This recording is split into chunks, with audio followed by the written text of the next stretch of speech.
Good morning friends, आपका हमारे channel में फिर से स्वागत है। आज हम जो टॉपिक जो स्टडी करने जा रहे हैं उसका नाम है बुद्धि तथा सृजनात्मकता में संबंध।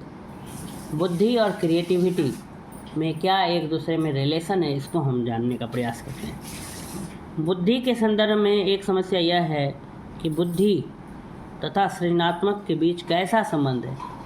क्या सृजनात्मक व्यक्ति के लिए तेज बुद्धि होना आवश्यक है, तीव्र बुद्धि आवश्यक है, या फिर क्या तीव्र बुद्धि वाले सभी व्यक्ति सृजनात्मक होते हैं।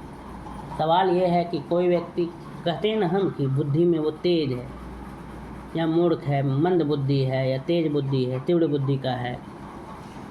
तो मंद बुद्धि और तीव्र बुद्धि, क्या अगर सभी तीव्र बुद्धि वाले सृजनात्मक होते हैं, या फिर सृजनात्मक होने के लिए क्या बुद्धि का तीव्र होना जरूरी है।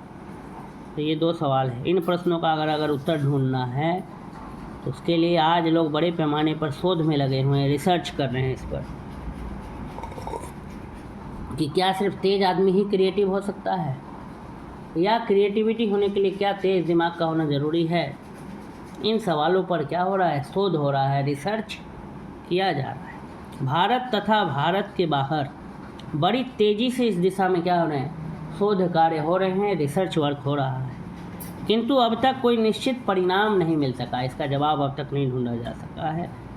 लेकिन परंतु कुछ शोध कार्यों से, कुछ रिसर्च वर्क से पता चलता है कि बुद्धि तथा सृजनात्मकता के बीच उच्च धनात्मक सहसंबंध है। कुछ अध्ययनों से निम्न धनात्मक सहसंबंध और कुछ अध्ययनों से शून्य सहसंबंध का पता चलता है। कुछ कहता है कि निगेटिव सहसंबंध है, कुछ कहता है कि पॉजिटिव रिलेशन है, कुछ कहता है कि शून्य संबंध है। तो कहने का मतलब तीनों तरह का जो है रिपोर्ट मिला है, तीनों तरह का जो है रिजल्ट प्राप्त हुआ है। तो इसलिए किसी एक निष्कर्ष पे हम नहीं पहुंच सकते। तो आगे भी अभी उस पर शोध जारी है। रचनात्मक कार्य के लिए बुद्धि आवश्यक है। अगर हमें कोई भी क्रिएटिव वर्क करना है तो बुद्धि तो जरूरी है, परंतु सृजनात्मकता के लिए उच्च बुद्धि की आवश्यकता नहीं। गेटजेल्स तथा जैक्सन ने उच्च विद्यालयों के छात्रों पर अध्ययन किया, जो हाई स्कूल्स के जो बच्चे होते हैं उन पर अध्ययन किया, गेटजेल्स और जैक्सन, और उन्होंने यह पाया कि उनकी बौद्धिक योग्यता तथा रचनात्मक योग्यता के बीच 0.11 से लेकर 0.49 का सहसंबंध पाया।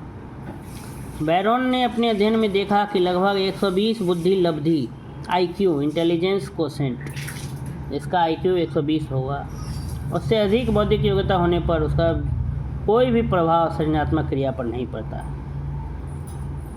ये ज़रूरी नहीं है कि अगर आपका IQ लेवल बुद्धि लब्धि जिसको कहते हैं हिंदी में, इंग्लिश में कहते हैं इंटेलिजेंस कोसेंट, IQ लेवल अगर आपका तेज है तो आप क्रिएटिव ही हैं, ऐसा बात नहीं है। सृजनात्मक होने में आपका बुद्धि का तेज होना, तीव्र होना एकदम ज़रूरी नहीं। रियाज ने सृजनात्मकता तथा बुद्धि के संबंध को निर्धारित करने हेतु शैक्षिक उपलब्धि के संदर्भ में अध्ययन किया तथा दोनों के बीच धनात्मक पॉजिटिव सहसंबंध रिलेशन पाया। बुद्धि तथा सृजनात्मकता के बीच धनात्मक सहसंबंध है।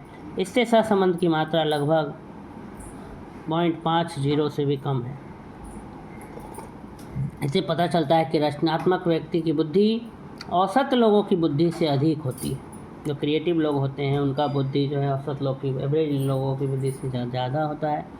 पासी, संसवाल तथा जड़ियाल ने अपनी पुस्तक शिक्षा में सृजनात्मकता में कहा कि बुद्धि तथा सृजनात्मकता में धनात्मक संबंध तो है, पॉजिटिव रिलेशन तो है बुद्धि में और सृजनात्मकता में, क्रिएटिविटी में, मगर कम और साधारणतः सृजनात्मक बुद्धि में औसत से ऊपर होता है।